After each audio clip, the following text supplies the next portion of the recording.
Pseudo. अब मुझे बताएगा स्यूडो फोर्स किसको किसको समझ में नहीं आया। कोई ऐसा बच्चा जिसको समझ में नहीं आया था स्यूडो फोर्स? स्यूडो फोर्स किसको समझ में नहीं आया था, ऐसा कोई बच्चा है?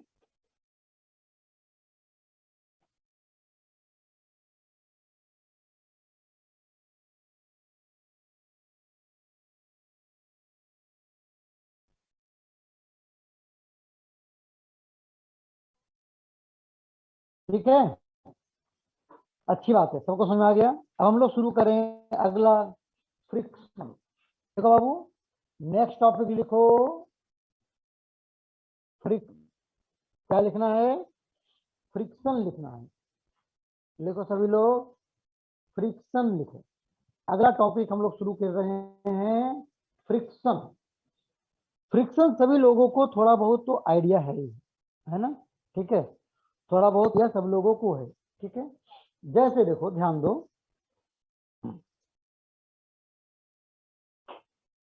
अगर आप अपने टेबल पे बैठे हुए हो तो पता है क्यों आप टेबल पे बैठ पा रहे हो? उसका कारण क्या है पता है? Friction friction friction very important. हाँ, इट्स वेरी इंपॉर्टेंट। हाँ, आप पेन को पकड़ पा रहे हो, पकड़ करके लिख पा रहे हो, इसके पीछे भी क्या है? इसके पीछे भी रीजन क्या है? फ्रिक्शन ही है। फ्रिक्शन। यस, हाँ, है ना? आप चल पा रहे हो, मैं टहल पा रहा हूँ, इसके पीछे क्या है? इसके पीछे रीजन क्या है? फ्रिक्शन है। हाँ, है ना? तो कहने का मतलब ये है, फ्रिक्शन हर जगह आपके लिए बेनिफिशियल है ना? आपके लिए जरूरी हो जाता है। कहीं कहीं नुकसान भी होता है, यस, क्योंकि फ्रिक्शन के कारण आपके चप्पल जूते घिस जाते हैं, है ना? तो नुकसान भी होता है। कहीं कहीं अननेसरली हीट जनरेट होता है, जो अननेसरली एनर्जी का लॉस हो जाता है। तो फ्यूल के पैसे देने पड़ते हैं। हाँ, किसके पैसे देने पड़ते हैं? फ्यूल के। फ्यूल के पैसे देने पड़ते हैं। ठीक है ना? आपके साइकिल के टायर घिस जाते हैं, नहीं? तो कहने मतलब यह है कि नुकसान भी है, लेकिन लेकिन इसके बिना काम भी नहीं चलना। अगर फ्रिक्शन हटा दिया जाए और गलती से तुम एक बार लुढ़क दी तो क्या हुआ? गए काम से, फिर पूरी जिंदगी लुढ़कते रहो। जब तक अगला दीवार ना आ जाए तब तक तुम लुढ़कते रहोगे। अगर दीवार आ भी गया तो दीवार में टकरा गए, अब टकरा करके तुम उठ पाओगे क्या? दीवार के सहारा लेकर के उठ पाओगे तुम? नहीं उठ पाओगे ना। जहां पकड़ोगे फिसल जाओगे, पैर जहां ऐसे करोगे गिर जाओगे, तो आप क्या हुआ? पूरी लाइफ बर्बाद हो जाएगी, नहीं आया समझ में? तो इसलिए फ्रिक्शन क्या है, नुकसान तो देता है, लेकिन बहुत जगह, ज्यादातर जगह फायदा देता है। आया समझ में? है, ठीक है। तो ये क्या है? सर मेरा एक ये, क्वेश्चन है। हाँ पूछ लो बेटा, क्वेश्चन ही पूछ लो पहले। सर अगर हम लोगों का जैसे फ्रिक्शन है तो सर फ्रिक्शन में अगर हम 90 डिग्री पर जैसे कभी कभी कीचड़ों में चलना होता है तो कीचड़ में चलने के लिए हम लोग जो हमारा मतलब बॉडी को ज्यादातर स्ट्रेट बिल्कुल सीधा रख के चलते हैं, पैर को बिल्कुल भी एंगल हाँ, नहीं देते हैं, बिल्कुल स्ट्रेट रख के। तो क्या सर बिल्कुल हमें ऐसे, मतलब फ्रिक्शन को ऐसे रिड्यूस उठाओ करने और के लिए? ऐसे रखो, ऐसे यस रखो, सर। ऐसे उठाओ, ऐसे उठाओ और ऐसे रख दो, ऐसे उठाओ फिर ऐसे रख दो, है ना? ऐसे यस चलना सर। चाहिए, तो तो फिसलने का सर क्या डर उसमें कम हमारा, रहेगा। यस सर, तो क्या हमारा फ्रिक्शन उसमें जरूरी नहीं होता? मतलब फ्रिक्शन नहीं होगा तब भी हम ऐसे चल सकते हैं? हाँ, आप हॉपिंग कर लो ना, हॉपिंग करो, है ना? लेकिन हॉपिंग करने भी अगर थोड़ा सा भी तूने उसको ऐसे कर दिया, पैर तुम्हारा यस सर। ऐसे हो गया हल्का सा भी, तो वो तुम्हारा क्या होगा? गिर जाओगे। ये भी ध्यान रखना। कीचड़ में भी जो तुम करते हो वहां पर फ्रिक्शन बिल्कुल जीरो नहीं हो पाता एक्चुअली, समझ गया?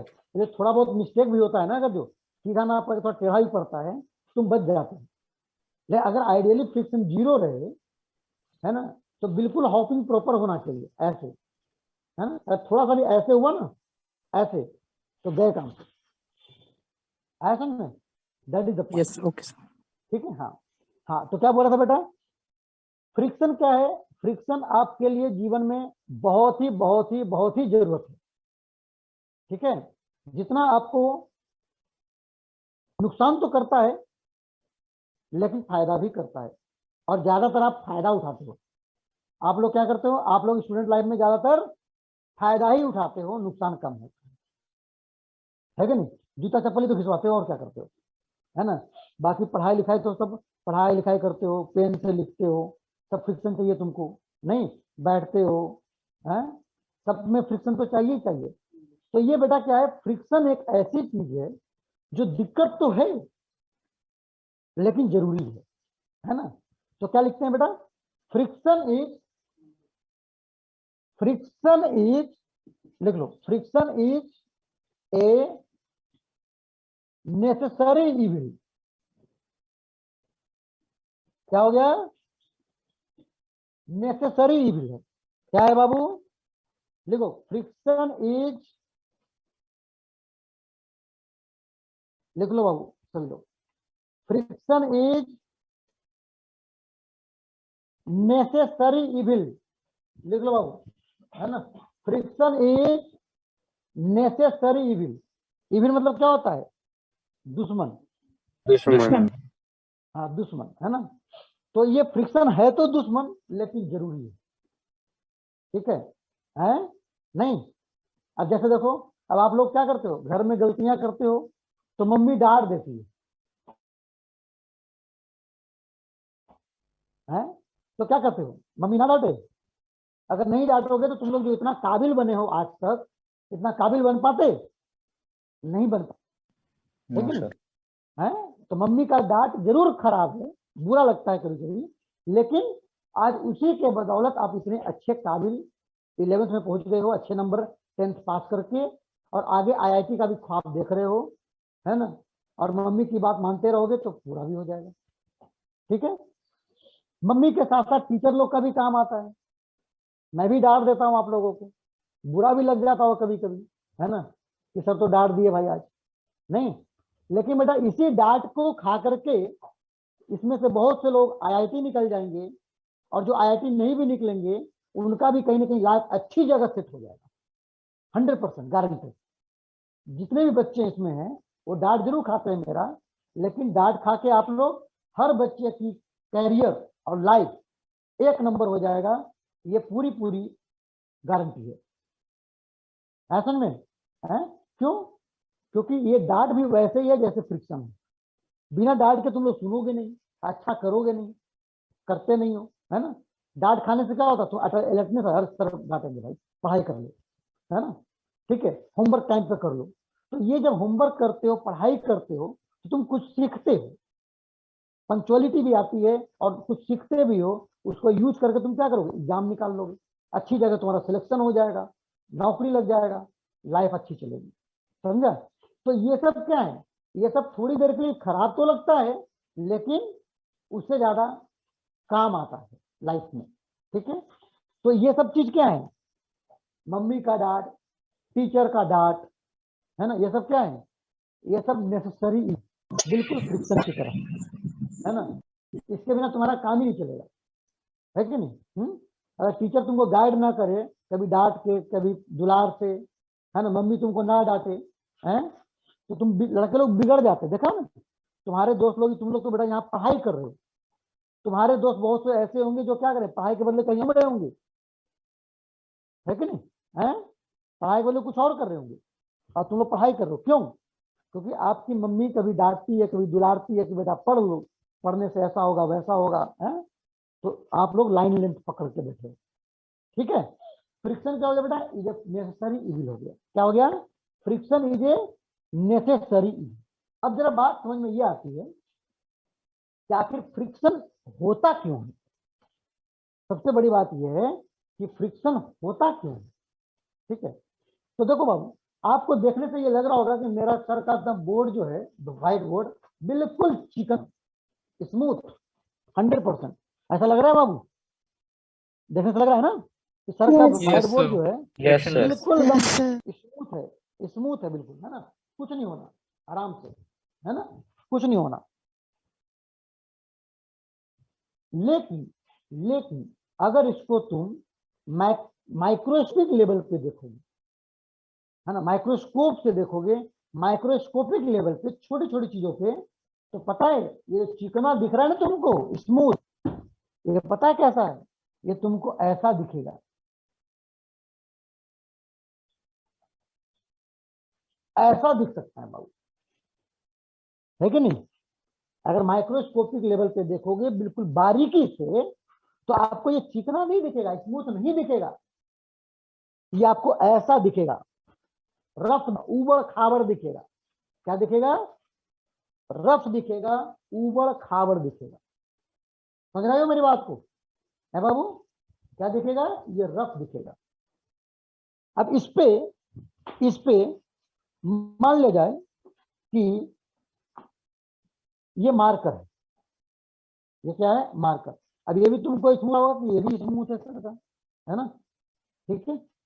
अब ये मार्कर भी स्मूथ है, तो इसको मैं अगर ऐसे करूं तो आराम से चाहिए, लेकिन पता है क्या है, अगर मैं इसको ऐसे करके रोल करके छोड़ दूं तो थोड़े दूर जाने के बाद रुक जाएगा।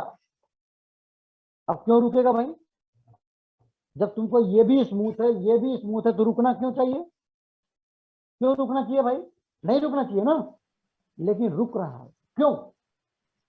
क्योंकि पार्ट्स आपस आपके में कोलैब हो जाता है, क्योंकि फंस जाता है आपके एक दूसरे के साथ। अनुसार ये स्मूथ दिख रहा है, ये स्मूथ दिख रहा है, लेकिन माइक्रोस्कोपिक लेवल पे अगर तुम जाके देखोगे तो ये भी रफ है और ये भी रफ है।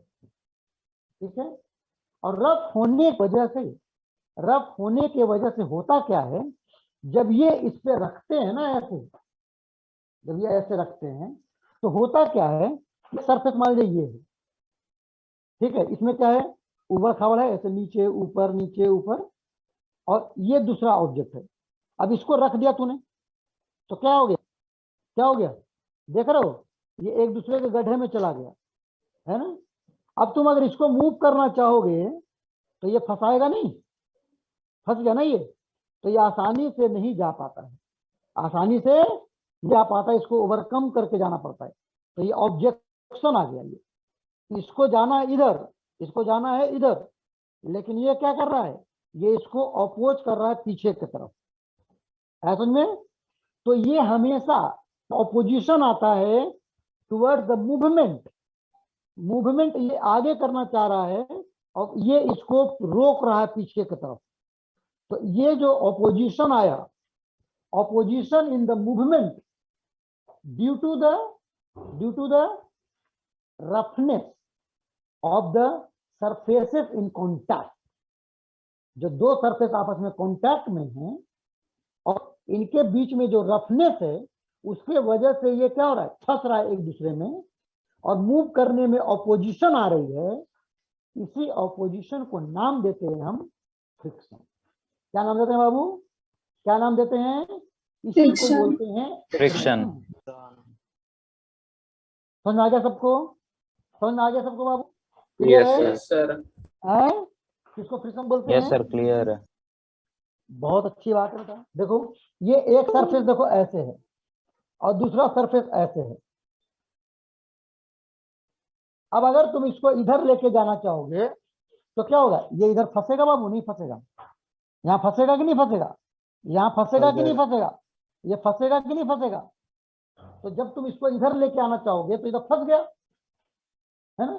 तो ये क्या करेगा? ये अपोज करेगा इसकी मूवमेंट को। ये क्या करेगा? ये अपोज करेगा इसके मूवमेंट को करेगा। बात समझ आ गई? तो ये जो ऑपोजिशन होता है, मूवमेंट को रोकता है, इसी को हम नाम देते हैं फ्रिक्शन। इसी को क्या नाम देते हैं बाबू? इसी को नाम देते हैं हम फ्रिक्शन नाम देते हैं। क्लियर है सभी लोगों को? ड्राइंग बना लो, फिर मैं लिखवाता हूं। लिखो लिखो बाबू लिखो, उतार लो सभी लोग।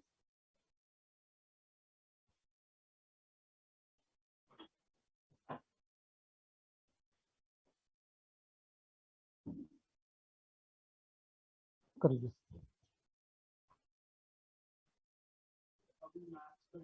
करो करो, कोई नहीं।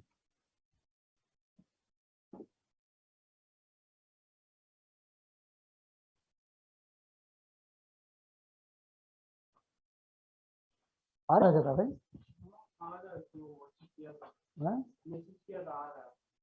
टाइम लॉस करता है फालतू बेटा ये सब। फिर हाँ रैंक आगे पीछे हो जाता है बेटा इसमें, नहीं रैंक आगे पीछे हो जाता है फिर।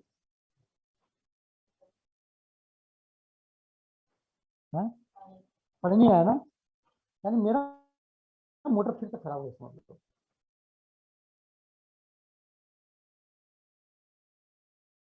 चलो उतार ले बाबू। Yes sir. Yes sir. चलो उतार लिया, अच्छी बात है। अब लिखो इसमें, चलो इसमें लिखो अब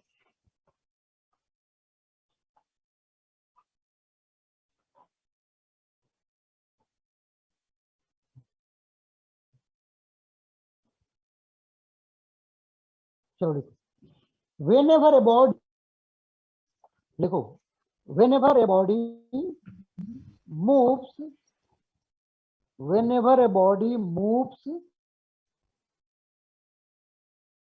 or tends to move, or tends to move over the surface of, tense बोलो sir. over tense tense tense tense मतलब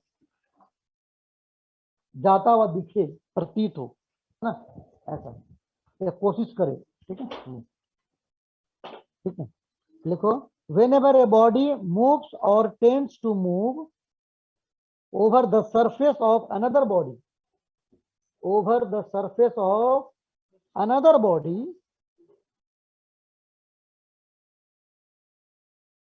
a force come into play, a force come into play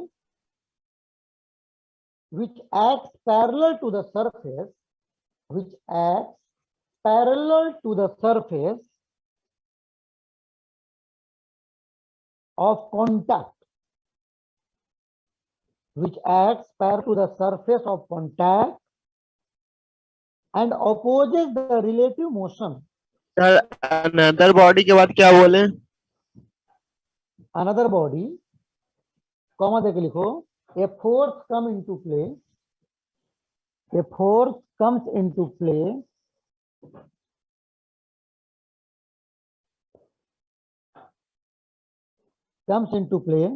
which acts parallel to the surface, which acts parallel to the surface of contact, parallel to the surface of contact and opposes the relative motion, and opposes the relative motion, and opposes the relative motion. ठीक है, this opposing force is called, this opposing force is called friction. This opposing force is called friction. ठीक है बेटा, अब देखो जरा बात को समझना। मान लिया जाए ये सरफेस है और इस पे एक ब्लॉक रखा, ठीक है, ये ब्लॉक रखा हुआ। अब आपने इस पे फोर्स लगा दिया इस तरफ, ये आपने फोर्स लगाया बाबू, इसको पुश करना चाहा और आप चाह रहे हो कि ये ब्लॉक आगे जाए, ये ब्लॉक आगे जाए, लेकिन जैसे ही आपने फोर्स लगाया और ये ब्लॉक मूव करे या ना करे फर्क नहीं पड़ता, मूव करे या ना करे फर्क नहीं पड़ता। अगर आपने केवल फोर्स यहां लगाया तो इसको मूव करने की टेंडेंसी तो जरूर आ जाएगी, आगे जाने की टेंडेंसी जरूर हो जाएगी। और टेंडेंसी जैसे ही होती है, मूव करे या ना करे, है ना, मूव करे तो भी और ना मूव करे तो भी टेंडेंसी है ना, मूव करे या टेंडी रहे इसको आगे जाने की, तो इसके सरफेस के बीच में जो कांटेक्ट है ये ड्यू टू रफनेस ये इसको अपोज करेगा पीछे के तरफ। पीछे की तरफ एक फोर्स एग्जिस्ट करने लगता है सरफेस के बीच में, और उसी को हम नाम देते हैं फ्रिक्शन। तो friction act opposite to the motion और टेंडेंसी ऑफ मोशन। कभी कभी फेवर भी करता है, वो मैं बताऊंगा। इसको लिख लो बाबू, फ्रिक्शन, है ना। कभी कभी ऐसा सिचुएशन होता है जो लगता है आपको कि ये तो फेवर कर रहा है, वो सारे सिचुएशन को भी हम डील करेंगे, डोंट वरी, ठीक है। बट अभी फिलहाल आपको ये समझना है कि फोर्स आपको इधर लग रहा है, इसको मूव करने की टेंडेंसी इधर है, तो फ्रिक्शन आपको पीछे की तरफ लगेगी। Opposing force to the relative motion और टेंडेंसी ऑफ मोशन, करेक्ट है। सभी लोगों को समझ में आया? नंदिनी, कैसे? नंदिनी, आकाश, सोनाली, शुभम, ऋषिका, पिंकी, नेहा, जया, ज्योति, भाई सभी लोगों को जगे रहना है ना। समझ? आप कैमरा बंद करते हो, इसका मतलब पता है क्या है? आपकी फोकस कम हो गई और आप 100 रैंक पीछे थे। कितने रैंक चले जाते पीछे? तुमको अगर रैंक आ रहा होगा 1000 तो आ जाएगा 1100। और अगर 2 साल में तुम लोग को पढ़ाऊंगा और हर दिन 100 अगर दूर करते जाओगे तो कितना हो जाएगा बाबू? रैंक हो जाएगा तुम्हारा 7.5 लाख लगभग, है नहीं? तो 7.5 लाख में कौन सा कॉलेज मिलेगा बाबू? कौन सा कॉलेज मिलेगा? कोई नहीं। है? बस हो गया काम। चालाकी कर लो, जितना मर्जी करना है चालाकी, है ना। और चालाक बनो, ठीक है। इसलिए बेटा पढ़ाई लिखाई में चालाकी नहीं होता बेटा, है ना। आप देखते हो ना, एक ही क्लास में पढ़ता है, कोई टॉप करता है, कोई फेल हो जाता है। उसका कारण यही है कि जो अंदर से चालाक बनता है ना, वो सब चला जाता है बेचारा। पढ़ाई में चालाकी नहीं, है ना। बिल्कुल सीधा गाय की तरह, है ना। जो बोला जाए सुनो और करो, ठीक है। दिमाग लगाओगे, बोला जाएगा होमवर्क सबमिट करो कल, भाई साहब ने कॉपी किताब ही नहीं देखा, है ना, कॉपी किताब ही नहीं खोला, तो क्या होगा? और जो बोला गया भाई होमवर्क करो, तो उसने तुरंत फटाफट क्लास के बाद होमवर्क करके सबमिट कर दिया। वो सब लड़का क्या होता है? वो सब टॉप कर जाता है, और क्या, है ना, टॉप कर जाता है लड़का। ऐसा थोड़ा ना कि टॉपर का अलग से 2 सींग भी होता है भाई? तुम्हारा दोस्त ही तो टॉप करता है, सींग होता है क्या उसको 2? इसी में देखो तुम्हारे बैच में से IIT निकालेगा बच्चा, बहुत से बच्चा। अब देख लो तुम लोग, तुम लोग साथ ही पढ़ रहा है ना, किसी सींग उंग तो नहीं है, 2 नाक तो नहीं है किसी को, है भाई? सबका बराबर है, लक्षण अलग अलग है, और लक्षण के कारण ही किसी का रिजल्ट हो जाएगा, किसी का नहीं होगा। अब देखो अभी भी देखो बहुत से लोग, है ना, आकाश 2 है, सोनाली है ना, अनंत है, सब अभी सो रहे हैं, है ना। इन लोग तब जगेंगे जब IIT का दरवाजा बंद हो जाएगा, एडमिशन जब बंद हो जाएगा तो जगेंगे। हाँ भाई साहब, हमारा IIT में नहीं हुआ सर, है ना। तो नहीं हुआ तो क्या करें बताओ? नहीं हुआ तो क्या करें? 2 साल लक्षण भी तो दिखाए हो, IIT से दूर रहने का लक्षण भी तो दिखाए हो। 2 साल लगातार कहाँ से होगा IIT में? और जो सीधा सीधी करेगा उसको 100% IIT होगा इस बैच में, किसी को रुकना नहीं है। चल देखो बाबू, तो क्या हो गया? फोर्स आपने यहां लगाया और फ्रिक्शन आपको अपोज करेगा, आपकी मोशन को अपोज करेगा, ठीक है। ड्राइंग बना लिया बेटा, उतार लिया, अच्छे से देख लो एक बार। Yes sir. Yes sir.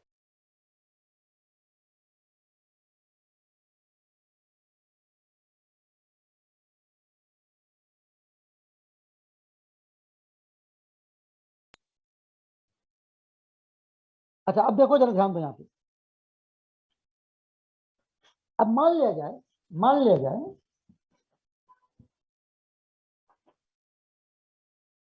कोई हैवी सामान है, ठीक है, उसको आप फोर्स लगा रहे हो, तो क्या आसानी से मूव कर जाता है क्या? वो आसानी से मूव नहीं करता, जोर ज्यादा जोर से लगाना पड़ता है, फोर्स ज्यादा लगाना पड़ता है, तब मूव करेगा, तो मूव नहीं करेगा। हाँ, जैसे घर में मान लीजिए कोई बहुत बड़ा हैवी डाइनिंग टेबल है सपोज, और उसको मूव कराना तुमको, तो हल्के से करोगे तो हो जाएगा क्या? है, एक उंगली से ऐसे कर दोगे, नहीं होगा ना। है, उसको लगाना पड़ेगा पूरा जोर से, तब घसकेगा, नहीं तो नहीं खिसकेगा।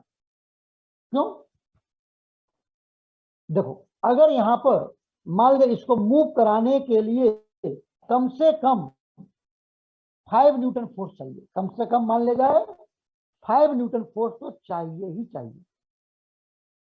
ठीक है, ऐसा मैं मान रहा हूं। ठीक है, अब जब अगर आपने फोर्स इसी ब्लॉक पे लगाना चालू किया और जीरो से लगाना चालू किया, कहां से लगाना चालू किया?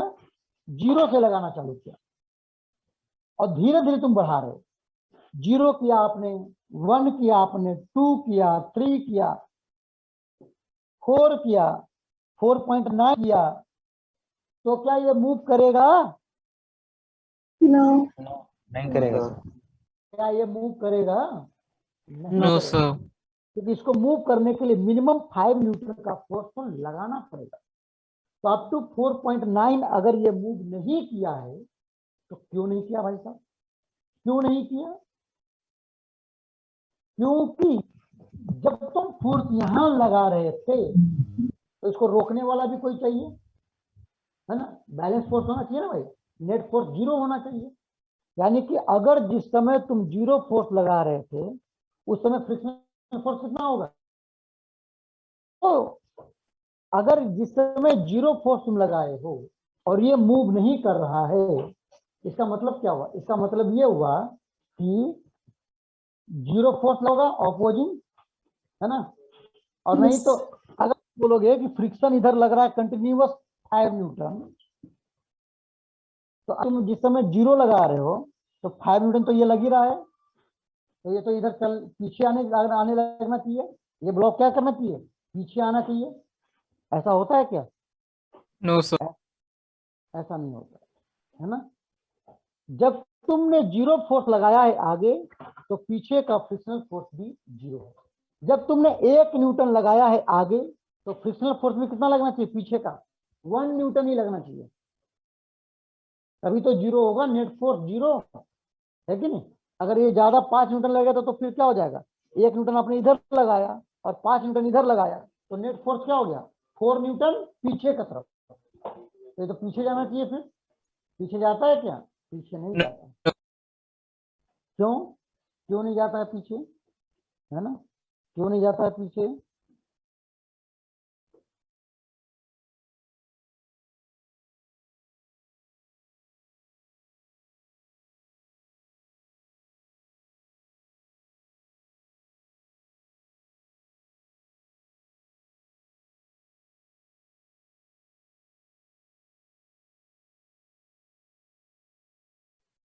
तो क्या हुआ बेटा?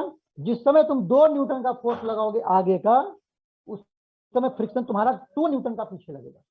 जिस समय तुम्हारा 3 न्यूटन लगा रहे हो आगे का, तो फ्रिक्शन क्या होगा? 3 न्यूटन लगना चाहिए, है ना?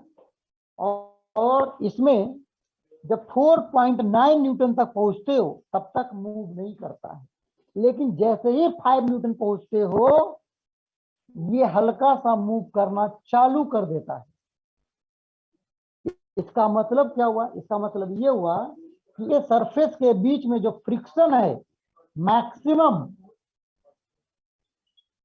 वो कितना हो सकता है बाबू?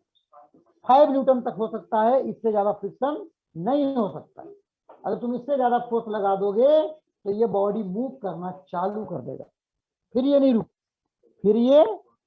रुकेगा, फिर ये मूव करना चालू कर देगा। तो मैक्सिमम फोर्स जो हो सकता है ब्लॉक और इनके बीच में वो 5 न्यूटन हो सकता है, इससे ज्यादा नहीं हो सकता। That is the maximum friction force that can act between the surfaces of block and the surface. Clear है बाबू? Yes, किसी sir. को भी? Yes sir. तो जिस समय ये ब्लॉक रुका हुआ था उस समय फ्रिक्शन भी काम कर रहा था कि नहीं कर रहा था? Yes. Yes, sir. हाँ? Yes, sir. जब मैं 1 न्यूटन लगाया, 2 न्यूटन लगाया, 3 न्यूटन लगाया है, 0 से लेकर के 4.9 न्यूटन तक जब हमने फोर्स लगाया, उस समय भी फ्रिक्शन काम कर रहा है और पीछे की तरफ कर रहा है। इसी वजह से ये आगे नहीं जा पा रहा है ना। तो जब तक ये बॉडी ना चले, रुका हुआ रहे, स्टेशनरी रहे, स्टैटिक रहे, उतने देर तक जो फ्रिक्शन लगता है उसको हम नाम देते हैं स्टैटिक फ्रिक्शन। क्या नाम देते हैं बाबू उसको? स्टैटिक फ्रिक्शन नाम देते हैं। अगर ये बॉडी ओवर है, लिख लो, बॉडी एट रेस्ट है ना, जब तक कि रेस्ट में रहे तब तक उसको हम नाम देंगे क्या? Static friction. क्या नाम देंगे बाबू? स्टैटिक फ्रिक्शन नाम देंगे। अगर बॉडी रेस्ट में है तब तक के लिए हम उसका नाम देंगे स्टैटिक फ्रिक्शन नाम देंगे। क्या नाम देंगे? स्टैटिक फ्रिक्शन नाम देंगे। बात सुना गया सबको? Any problem? No, sir. कोई दिक्कत? Very good. इसको बोलते हैं स्टैटिक फ्रिक्शन। स्टैटिक फ्रिक्शन, ठीक है, हो गया। लेकिन अगर तुमने 5 न्यूटन से ज्यादा फोर्स लगा दिया तब बॉडी क्या करेगा? अब ये बॉडी मूव करना चालू कर देगा। जब मूव करना चालू कर देगा तो उस समय फ्रिक्शन लगेगा कि खत्म हो जाएगा? लगेगा सर। सर लगेगा। लगेगा। तो फ्रिक्शन रफनेस के कारण लगता है। तो चलने लगेगा तो रफनेस तो रहेगा ना, फिर भी खत्म थोड़े ना हो जाएगा। तो फ्रिक्शन तब भी लगेगा। तो जब बॉडी मोशन में आ जाए, जब बॉडी मोशन में आ जाए तो उसको हम नाम देंगे काइनेटिक फ्रिक्शन। क्या नाम देंगे बाबू? काइनेटिक फ्रिक्शन हम उसको नाम देंगे, ठीक है। और जब बिल्कुल 5 न्यूटन जब लगाए थे आपने फोर्स, तो ये बॉडी क्या थी? बिल्कुल चलने पे हो गया था, है ना। उससे ज्यादा फ्रिक्शन नहीं लग सकता। उसको क्या बोलते हैं? वो फ्रिक्शन का लिमिट है, मैक्सिमम लिमिट, उससे ज्यादा नहीं, उससे ज्यादा फ्रिक्शन नहीं लग सकता। तो उस मैक्सिमम फ्रिक्शन जो इनके बीच में लग सकता है, जो बियर कर सकता है, जिसे कारण ये मूव नहीं करना चाह रहा है, उस मैक्सिमम लिमिटिंग को बोलते हैं लिमिटिंग फ्रिक्शन। क्या नाम देंगे बाबू? यहां पे लिखेंगे body on the verge of movement, यानी चलने वाला हो रहा है, चला नहीं है बट चलने वाला हो रहा है, बस चलने वाला ही है, उसको बोलेंगे लिमिटिंग फ्रिक्शन। बस वो मैक्सिमम है, उससे ज्यादा फ्रिक्शन नहीं हो सकता। ऐसा में तो हम 3 तरह के फ्रिक्शन हमने पढ़ा। कौन सा पढ़ा बाबू? एक तो वो कि जब बॉडी रेस्ट में है, आप फोर्स बढ़ाते जा रहे हो लेकिन चल नहीं पा रहा है, जब तक ये नहीं चलेगा तब तक हम बोलेंगे स्टैटिक फ्रिक्शन है। जब वो चलने वाला होगा, जब चलने वाला हो जाएगा तो उस समय हम बोलेंगे on the verge of movement, और उसको नाम देंगे लिमिटिंग फ्रिक्शन। क्या नाम देंगे? लिमिटिंग फ्रिक्शन नाम देंगे। एंड थर्ड, जब बॉडी रियली मोशन में हो जाएगा, जब रियली मूव करने लग जाएगा, तो उस टाइम भी फ्रिक्शन एक्ट करता है और उसको नाम देते हैं काइनेटिक फ्रिक्शन बोले। क्या नाम देंगे बाबू? काइनेटिक फ्रिक्शन बोलेंगे। क्या बोलेंगे? काइनेटिक फ्रिक्शन बोलेंगे, ठीक है। उतार लो बाबू सभी लोग, ड्राइंग के साथ उतारो सभी लोग। सर लिमिटिंग फ्रिक्शन थोड़ा कम समझ में आया।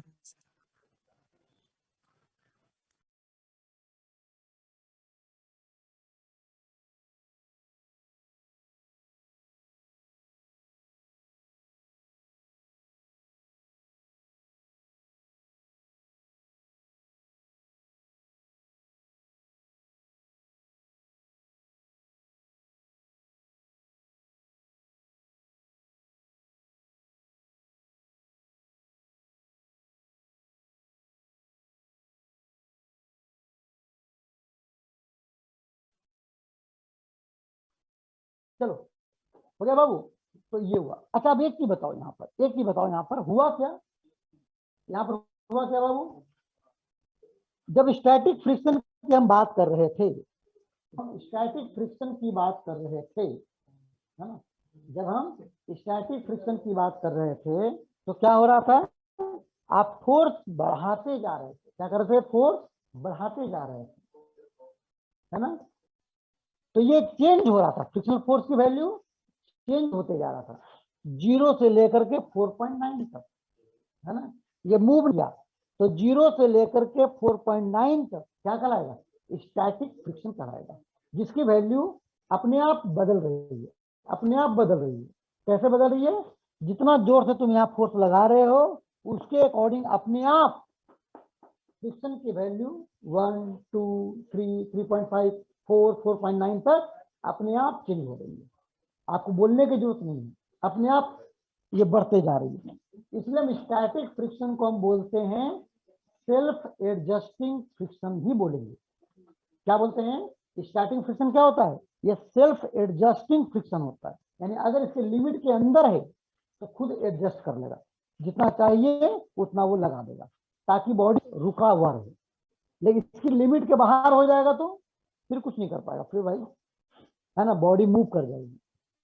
लेकिन जितना मैक्सिमम लिमिट है, जैसे यहाँ पर 5 न्यूटन था तो 5 न्यूटन तक जितना तुम फोर्स लगाओगे उसके हिसाब से इसको रोक के रखने के लिए जितना जरूरत पड़ेगी उतना फ्रिक्शनल फोर्स अपने आप डेवलप करता जाएगा, एडजस्ट करता जाएगा, इसलिए इसको हम बोलते हैं सेल्फ एडजस्टिंग फ्रिक्शनल फोर्स बोलते हैं, है ना। तो क्या बोलेंगे स्टैटिक फ्रिक्शन को, स्टैटिक फ्रिक्शन को हम बोलेंगे सेल्फ एडजस्टिंग, सेल्फ एडजस्टिंग, क्या बोलेंगे हम इसको, इसको बोलेंगे सेल्फ एडजस्टिंग बोलेंगे, क्या बोलेंगे, सेल्फ एडजस्टिंग बोलेंगे, सेल्फ एडजस्टिंग बोलेंगे हम। क्लियर है, एनी प्रॉब्लम, सभी लोग लिखो सेल्फ एडजस्टिंग फ्रिक्शन लिखो। सर फ्रिक्शन नेगेटिव भी हो सकता है।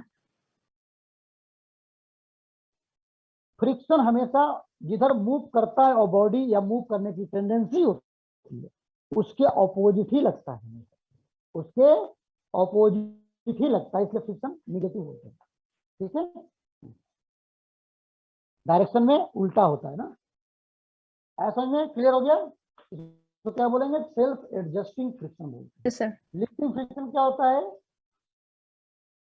मैक्सिमम फ्रिक्शन दोनों सरफेस के बीच में लग सकता है, यानी बॉडी मूव करने से बच सकता है, उसी को बोलते हैं लिमिटिंग फ्रिक्शन बोलेंगे, ठीक है।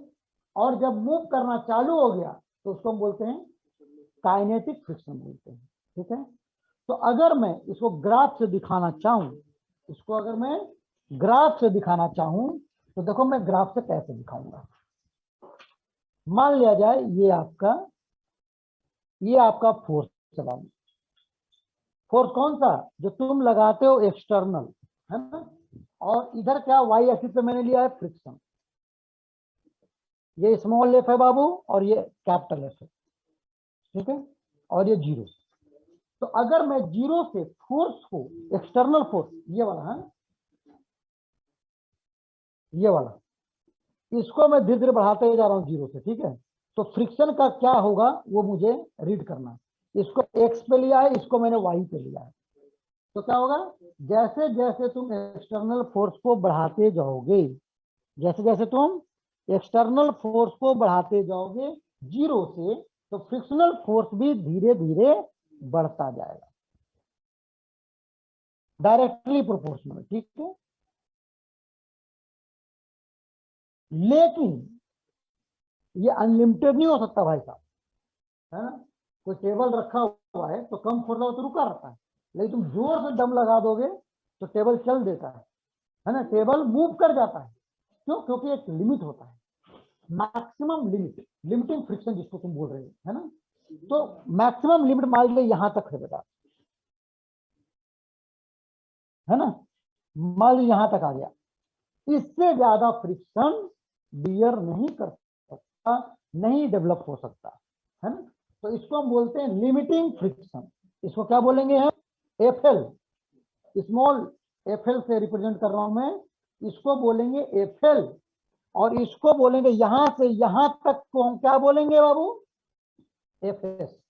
एफएस मतलब स्टैटिक फ्रिक्शन, एफएल मतलब लिमिटिंग फ्रिक्शन। ठीक है, अब जरा ध्यान दो बाबू। अब लिमिटिंग फ्रिक्शन के बाद अगर आप फोर्स आपने और बढ़ा दिया तो ब्लॉक क्या करेगा? बॉडी क्या करेगा? बॉडी मूव कर जाएगी, बॉडी मूव कर जाएगी। लेकिन मूव जब करेगा तो भी फ्रिक्शन तो रहेगा ही रहेगा, फ्रिक्शन तो फिर भी रहेगा। लेकिन सवाल रहेगा वो कितना रहेगा, फ्रिक्शन जो रहेगा वो कितना रहेगा? सवाल ये उठ रहा है ना, सवाल ये उठ रहा है ना, सवाल ये उठ रहा है कि आखिर रहेगा फ्रिक्शन तो कितना रहेगा? क्या इससे भी बढ़ जाएगा, कि इससे कम हो जाएगा, कि बराबर रहेगा, कि कांस्टेंट हो जाएगा? That is the point, that is the point. ठीक है, अब इस चीज को समझने के लिए मैं एक एग्जांपल देता हूं, एक एग्जांपल देता हूं। बेटा सुनो, कहानी सुनो। मान लीजिए आप घर में कर रहे, टेबल पे बैठ करके अपना फिजिक्स का न्यूमेरिकल लगा रहे हैं, बनते भी जा रहा है, मन लगा हुआ है, बिल्कुल फ्लो में चल रहा है गाड़ी। अब इतने देर में आपके डैड आए और डैड ने बोल दिया, है ना, डैड ने बोल दिया कि बेटा एक गिलास पानी पिला दे। तो क्या बोलोगे? तुम उठना नहीं चाहोगे क्योंकि तुम्हारा मन लगा हुआ है ना पढ़ाई में। रुको डैड एक मिनट प्लीज, फिर से बोल दिए बेटा पिला दो यार, फिर भी तुम बस बस बस बस दे रहा हूं पापा दे रहा हूं, आप करे जा रहे हो करे जा रहे हो। फिर से बोल दी अरे भाई पिला दे यार, है ना। अब तुम क्या करोगे? एक बार सुना, दो बार सुना, तीन बार सुना, क्या करोगे अंतिम में? अरे रुको यार न्यूमेरिकल बाद में बनेगा, अब पहले डैड को पानी पिला देता हूँ, है कि नहीं? सुनने का भी लिमिट है ना भाई, है। एक बार सुना, दो बार सुना, तीन बार में क्या करोगे? उड़ दोगे कि चलो यार पहले पानी पिला देता हूँ डैड को, है ना। तो आपने रख दिया। तो आपको सुनने का एक लिमिट है मैक्सिमम, इससे ज्यादा नहीं सुन सकते, है ना। तो पहले एक बार जब बोले तो आपने अपोज किया, दो बार बोले फिर भी अपोज किया, लेकिन तीन बार बोले तो फिर क्या हुआ? तुम उठ गए कि चलो यार पहले पानी पिला देते हैं। तो आपके सुनने की लिमिट है कि तीन बार से ज्यादा नहीं सुन सकते आप, है ना। इतना खराब बच्चे नहीं हो कि तुमको 10 बार बोले तो भी तुम सो रहे हो, ऐसा नहीं, है ना। अब उठ के तुम चले गए, किचन में गए, किचन में गए, आपने पानी निकाला बकायदा। इतने में डैड का फिर से आवाज आता है बेटा थोड़ा नमकीन भी ले लेना साथ में। तो अब बताओ तुम नमकीन लाने के लिए एक बार कान में गया तो लेके चल दोगे कि तीन बार उसके लिए भी चाहिए? है बाबू? एक बार चाहिए सर, एक बार में चल जाएगा। एक बार एक बार में। हो जाएगा सर। है तुम पानी लेने के उठने के लिए तुम तीन बार सुने थे, तीन बार डैड को बोलना पड़ा था। आज जब तुम किचन में जा चुके हो, भर चुके हो, और इतने में आवाज आ गया बेटा थोड़ा नमकीन भी ले लेना, तो उसके लिए भी पापा को तीन बार बोलवाओगे कि एक ही बार में कर दोगे काम? एक ही बार एक ही बार में सर। कर एक ही बार एक ही बार में कर दोगे, है ना। क्यों? क्योंकि बेटा दिक्कत थी उठना, दिक्कत थी उठना। और जब उठ गए तो फिर नमकीन का बिस्किट भी लेके आ जाता हूँ, बात खत्म करो, है कि नहीं? है पानी नमकीन बिस्किट सब मंगवा लो, सब ले आएंगे। अब उसमें तुमको चार बार बोलने की जरूरत नहीं है डैड को, है ना, एक बार में ही काम हो जाता है। क्यों? अब क्यों? क्या हो गया? क्या करने लगे आप ऑपोजिशन कम कर दिए। जब बैठ के पढ़ाई कर रहे थे उस समय ऑपोजिशन आपका ज्यादा था, लेकिन जब पढ़ाई छोड़ करके उठ ही गए तो उसके बाद ऑपोजिशन क्या हो गया? कम हो गया, है ना। तो ठीक उसी तरह से यहाँ भी होता है बेटा, कि जब तक रुका हुआ है तब तक तो फ्रिक्शन ज्यादा रहेगा, लेकिन एक बार जैसे ही मूव करना चालू कर दिया तो फिर फ्रिक्शन क्या हो जाता है? कम हो जाता है, ऑपोजिशन कम हो जाता है। क्यों? क्योंकि सेटल हो गया ना, तुम उठ गए ना, किचन में चले गए ना भाई, अब तुम पहुंचे ही हो, पानी यहाँ तुम भरी रहे हो, बगल में नमकीन रखा हुआ है, तो क्या दिक्कत है ले जाने में? चलो भाई तुम वो भी लेके चलते हैं। ठीक उसी तरह से यहाँ भी है, जब बॉडी एक बार मूव कर गई, है ना, मूव करने लगी तो वो भी फ्लो में आ गया, जब फ्लो में आ गया तो क्या हुआ, एडजस्ट हो गया, एडजस्ट हो गया तो क्या हुआ, फ्रिक्शन धीरे धीरे थोड़ा सा कम हो जाता है। ऐसा नहीं कि जीरो हो जाता है, रहता है, लेकिन लिमिटिंग से कम हो जाता है ना। ऐसा नहीं, एक पापा को एक बार तो बोलना ही पड़ेगा ना, बेटा नमकीन नमकीन लेके आना है कि नहीं, एक बार तो बोलना ही पड़ेगा। लेकिन जब तुम पढ़ाई कर रहे थे तो तुमको 3 बार बोलना पड़ा था, तब तुम उठ के गए थे, है ना। तो फ्रिक्शन लिमिटिंग था, मैक्सिमम तूने अपोज करने की कोशिश की कि काम बन जाए, हो ना, मम्मी ही दे दे पानी तो मेरा पढ़ाई चालू रह जाए, है ना। लेकिन जब 3 बार आया और मम्मी भी नहीं, मम्मी कहीं और काम में बिजी मार गए, तब तुम उठ के गए हो, है कि नहीं। तो कहने मतलब ये है कि यहाँ पर क्या हुआ, ये मैक्सिमम लिमिटिंग फ्रिक्शन हो गया। इसके बाद जब ये मोशन में आ जाता है तो फ्रिक्शन रहता है, लेकिन उसकी वैल्यू थोड़ी सी कम हो जाती है, यानी कि इसका ग्राफ आएगा बेटा, वो ऐसे करके ऐसे आता है ना। और फिर ये क्या रहेगा, ये कांस्टेंट हो जाएगा, इसको बोलते हैं एफ के। फिर आप फोर्स बढ़ाते जाओ, कोई फर्क नहीं पड़ता, frictional force kinetic friction constant ही रहेगी। आया समझ में बाबू, लिख लो। तो ऐसा ग्राफ बनेगा, ऐसा ग्राफ बनेगा।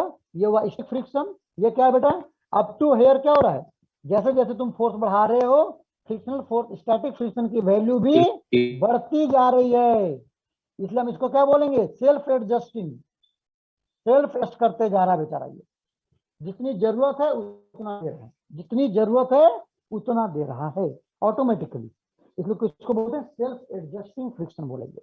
और मैक्सिमम वैल्यू जब पहुंचेगा तो उसको लिमिटिंग फ्रिक्शन बोलेंगे, एफएल।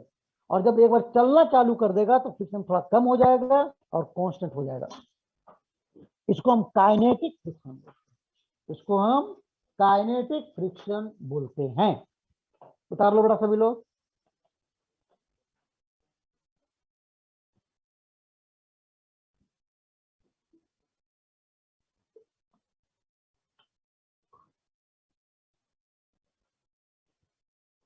उतार लो बेटा,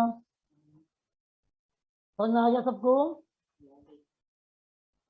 समझ में सबको आ गया, यस सर। क्लियर है बेटा सबको, यस सबको सर, क्लियर है। है 100%, 100% क्लियर है। Yes sir. Yes sir. Yes sir, पूरा क्लियर है। वेरी गुड बेटा, ना वेरी गुड। तो ये था हमारा कहानी static friction, limiting friction and kinetic friction का। मैं समझता हूँ सभी लोगों को क्लियर हो चुका है, आप लोगों ने बोल भी दिया, वेरी गुड। अब इसके बाद हम आगे चलते हैं, ये तो हमने समझ लिया एग्जाम्पल के तौर पे, है ना, डेफिनेशन के तौर पे सब कुछ समझ लिया, इट्स ओके। सवाल ये उठता है फिजिक्स में कि हमें उसको कैलकुलेट करना भी पड़ता है। क्या करना पड़ता है बाबू, हमें कैलकुलेट करना पड़ता है। तो इसको कैलकुलेट कैसे करेंगे, फ्रिक्शनल फोर्स को हम कैलकुलेट कैसे करेंगे, बात यहाँ फंस रही है, ठीक है। तो कैलकुलेशन के लिए हम लिखेंगे लॉ ऑफ फ्रिक्शन, लिखो बेटा, नेक्स्ट टॉपिक लिखो, लॉज ऑफ फ्रिक्शन, लिखो लॉज ऑफ फ्रिक्शन, सभी लोगों लिखेगा बाबू, लॉज ऑफ फ्रिक्शन लिखो।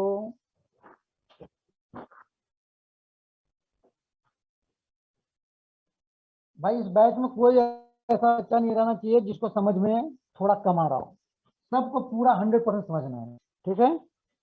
नहीं समझ आएगा पूछेगा, ठीक है, क्योंकि यही छोटी छोटी चीजें जब तुम समझ लेते हो पूरा कोर्स में तो तुम्हारा IIT 100% एम्स 100% गारंटेड हो जाता है। जो बच्चा क्लास में नहीं समझता है, आधा अधूरा समझता है, उसका रिस्क में चला जाता है सक्सेस, कंपटीशन। बात सुनाई। तो कंपटीशन पास करने का सबसे बड़ा गुरु मंत्र जो है वो बेटा यही है, सीक्रेट, कि क्लास में आपको हर छोटी छोटी चीजों को समझना है, जो समझ लिया वो उसका गारंटेड सक्सेस है, ठीक है। और जो इसके बेसिस पे हम क्वेश्चन देते हैं आपको day by day, daily DPP, आप उसको बनाते जाना है डेली, है ना। बस इतना कर रहे हो, तुम्हारा सक्सेस 100% गारंटेड है, आपको सिलेक्शन होना ही होना है। कोई ऐसा बच्चा नहीं हुआ जिसको नहीं हुआ है आज तक, ठीक है बाबू। चलो, तो अब हम कर रहे हैं लॉज ऑफ फ्रिक्शन एंड उसमें लिख लो and coefficient friction, and coefficient of friction, coefficient of friction, ठीक है। लिखो सर, फिर से बोलिए तो। कोएफिशिएंट ऑफ फ्रिक्शन, हाँ लिखो बेटा, laws of friction laws of friction and coefficient of friction. Laws of friction and coefficient of friction, ऐसा लिखो। ठीक है बाबू।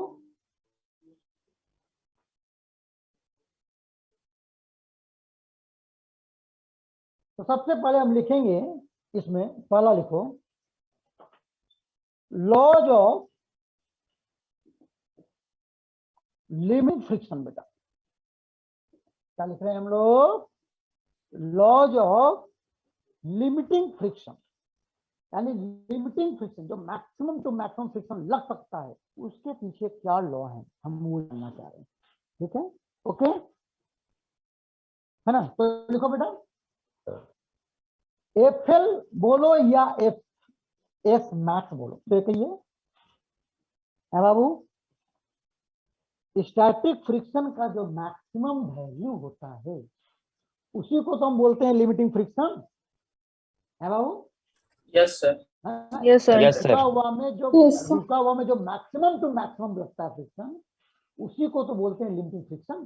तो FL is nothing but FL is FS max, static friction का मैक्सिमम वैल्यू, उसी को बोलते हैं limiting friction. FL is equal to FS max बोलते हैं। ठीक है, और ये जो हुआ आपका, ये डायरेक्टली प्रोपोर्शनल होता है किसके? नॉर्मल रिएक्शन फोर्स के। किसके बेटा? Normal reaction force. एन क्या है यहाँ पर? लिख लो यहाँ पर, normal reaction force between the surfaces. Between the surfaces, surface के बीच में एक दूसरे को कितना जोर से दबा रहा है। नॉर्मल फोर्स क्या बोले थे, मैंने बताया था ना। नॉर्मल फोर्स क्या हो रहा है, होता है कि एक दूसरे को टच में जो सरफेस है वो एक दूसरे को कितना पुश करता है, that is called normal force. तो उस पर बेटा डिपेंड करेगा, उस पर डिपेंड करेगा, है ना। कैसे कैसे कैसे डिपेंड करेगा मैं बताता हूँ। अब मैंने क्या बताया, एग्जांपल ऐसे बताया था ना आपको कि ये रफ सरफेस है, इसके ऊपर एक और रफ ऑब्जेक्ट है और वो यहाँ जाके इसमें खाता है और इसी को चलने में दिक्कत आती है, इसी को बोलते हैं फ्रिक्शन। अब हुआ क्या, ये भाई साहब हैवी है और ये हैवी होगा तो क्या होगा, इसमें जोर से दबाएगा नीचे, ये पूरा चला गया अंदर। हाँ, जितना हैवी रहेगा उतना अंदर जाएगा ये पूरा। ठीक है, ऐसे जाएगा ऐसे, और जितना अंदर जाएगा उतना ही क्या होगा, इसको चलने में आसानी होगा कि दिक्कत होगा? दिक्कत होगा। दिक्कत होगा ना बेटा। हाँ, दिक्कत होगा। जितना ये दबाएगा, जितना ये दबाएगा उतना ही इसको चलने में दिक्कत है। वही चीज यहाँ पे मैं बता रहा हूँ कि मैक्सिमम लिमिट जो है वो डिपेंड करेगा नॉर्मल फोर्स पे। अगर ये ज्यादा है तो लिमिटिंग फ्रिक्शन क्या हो जाएगा, ज्यादा हो जाएगा। क्या हो जाएगा बाबू, ज्यादा हो जाएगा। तो इसको मैं कैसे लिखूंगा, यहाँ पर लिखूंगा इसको एफएल इज इक्वल टू, एक कांस्टेंट साइन दूंगा, उस कांस्टेंट को हम बोलते हैं म्यू। क्या बोलते हैं बाबू, इसको बोलते हैं mu F into N. F मतलब स्टैटिक फ्रिक्शन है ना, इसको हम बोलते हैं, इस म्यू एस कांस्टेंट आ गया। ये क्या है, हमने लिया इसको कांस्टेंट लिया और इसको नाम देते हैं कोएफिशिएंट ऑफ स्टैटिक फ्रिक्शन। क्या नाम देते हैं बाबू इसको? इसको हम नाम देते हैं कोएफिशिएंट ऑफ स्टैटिक फ्रिक्शन बोलते हैं। FL is equal to mu S into N, mu S into N. Simple सी बात है। कहने का मतलब ये हुआ कि अगर मेरा सपोज ये सरफेस है और ये ब्लॉक है, एम मास का ब्लॉक है, ठीक है बाबू। अब आपने क्या किया, आपने इसको नीचे क्या लगेगा, एमजी लगेगा। एफबीडी सबको याद है, यस सर। बॉडी डायग्राम में सब लोग एक्सपर्ट है। एमजी नीचे लगेगा, यानी Yes, sir. एमजी फोर्स से इस सरफेस को ये दबाएगा। तो जब ये दबाएगा तो ये सरफेस छोड़ देगा, सरफेस सर, छोड़ वो देगा। उल्टा अपोज करेगा। हाँ बेटा, है ना। मैंने तुम लोग को तो इतना तक समझा रखा हूँ कि जिंदगी में बेटा याद रखना, किसी को मारना या किसी को गाली देना तो बहुत दूर की बात हो गई, बहुत बड़ी बात हो गई। तुम किसी के बारे में मन में भी अगर सोचते हो उल्टा, तो उसका भी रिएक्शन फोर्स आएगा। इसलिए किसी के बारे में विचार में भी नहीं आना चाहिए। बात सुना गई, मन में भी नहीं आना चाहिए किसी के बारे में बुरा ख्याल। नहीं तो उसके मन में भी बुरा ख्याल आएगा, जो आपको कहीं ना कहीं रैंक आना है तुम्हारा 1000 और आ जाएगा 1001, एक रैंक पीछे चलेगा ना भाई, हैं? तो क्या बोलोगे, 1000 से बाहर है मेरा रैंक। और वही अगर तुम मन विचार में तुम शांति रखोगे हर के प्रति पॉजिटिव, तो क्या सोचेगा, अगर तुम सोचोगे उसका भी हो जाए तो सोचेगा तुम्हारा भी हो जाए, तो तुम्हारा रैंक आने वाला 1000 और रैंक कितना आ जाएगा 999, है ना? तो क्या बोलोगे, मेरा टॉप 1000 में है भाई, मेरा ऑल ओवर इंडिया रैंक आया हुआ है मेरा AIR टॉप 1000, ऐसा बोलोगे। तो बेटा ये सब भी मैटर करता है, ठीक है। तो यहाँ पर क्या हो गया बाबू, यहाँ पर आप लोग को ये सब भी लाइफ में याद रखना बेटा, जिंदगी में, है ना। ये सब आपकी जिंदगी को सुंदर बनाएगा, है ना, सरल बनाएगा, सरल अच्छा बनाएगा। क्या बेटा ये क्या हो गया आपका, ये ऊपर लगाएगा MG लग रहा है, ये नॉर्मल लगाएगा, नॉर्मल। क्या बोलते हैं इसको, नॉर्मल फोर्स बोलते हैं। अब अगर तुम इसको फोर्स लगा करके इसको मूव कराना चाहोगे तो फ्रिक्शनल फोर्स किधर लगेगा बाबू, पीछे की तरफ, ठीक है। और ये frictional force maximum to maximum कितना एम्पियर हो सकता है बाबू, ये फ्रिक्शनल फोर्स मैक्सिमम एम्पियर हो सकता है कितना, F = μs × n। और इस बॉडी डायग्राम से एबिलिटी से आपको क्लियर है कि बॉडी ना ऊपर जा रहा है ना नीचे जा रहा है, तो N और M बराबर है, यस और नो, यस सर। Yes. यहाँ पर Yes. F क्या हो जाएगा बाबू, फ्रिक्शन क्या हो जाएगा मैक्सिमम, μs × n के जगह पर mg लिख सकता हूँ, यस और नो, यस सर।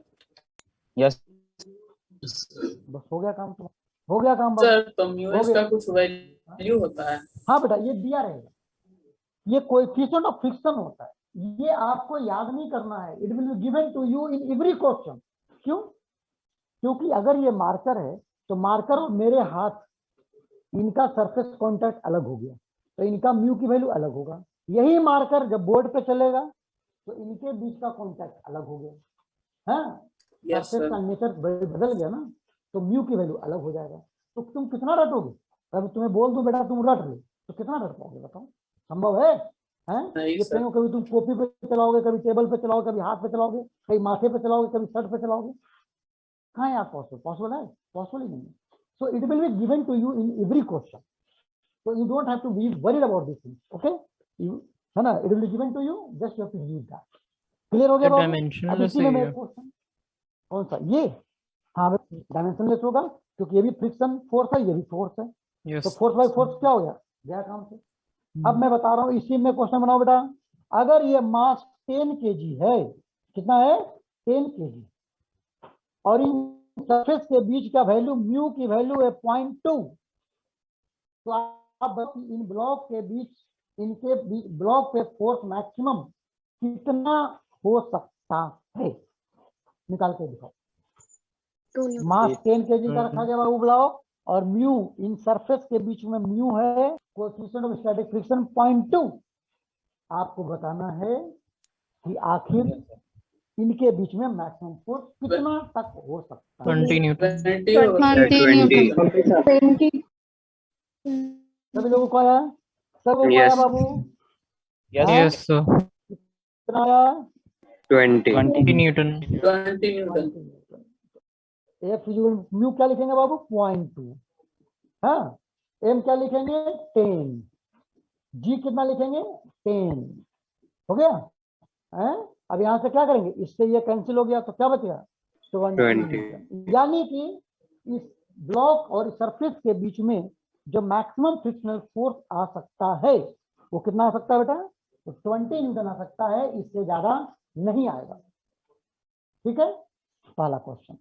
दूसरा क्वेश्चन, अगर तुम्हारा एक छोटा भाई इस ब्लॉक को खिसकाना चाह रहा है और उसका दम कितना है, उसका दम है 18 न्यूटन तक फोर्स लगा सकता है, कितना लगा सकता है बेटा, तुम्हारा भाई को इतना ही पावर है कि 18 न्यूटन तक फोर्स लगा सकता है।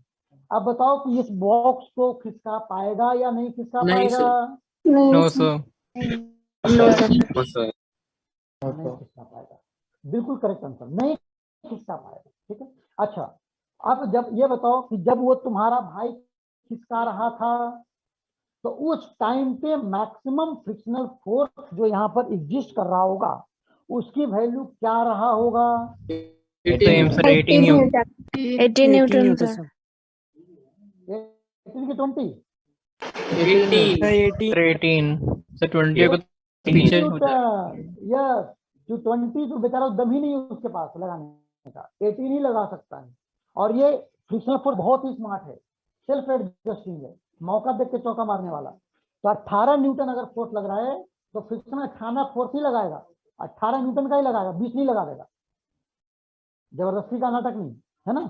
20 न्यूटन तक क्षमता है फ्रिक्शन फोर्स की, लेकिन चूंकि 18 फोर्स ही तुम्हारा भाई लगा रहा है तो ये क्या लेगा, 18 न्यूटन का ही फोर्स लगता है। बात समझ में आ गई सबको? कोई ऐसा बच्चा जिसको समझ में ना आया हो? Sir clear. क्लियर है सबको? No sir. बेटा 100% क्लियर है? 100% clear sir. Yes Yes, sir sir. Yes sir. Yes sir. पूरा क्लियर है sir. Very good very good. बेटा इसलिए मैं बोलता हूँ ना कि मैं वाला हूँ कि मेरे सारे बच्चे ना इंटेलिजेंट मिले बेटा, है ना। बाकी पता नहीं ऐसे फिजिक्स लोगों को समझ में नहीं आती है ना। यहाँ तो सबको समझ में आ रही है ना, सारे बच्चे इंटेलिजेंट है। Very good. शुभम आवाज आ रही है बेटा? शुभम? Yes sir. शुभम बंद कर दो बेटा, बंद कर दो।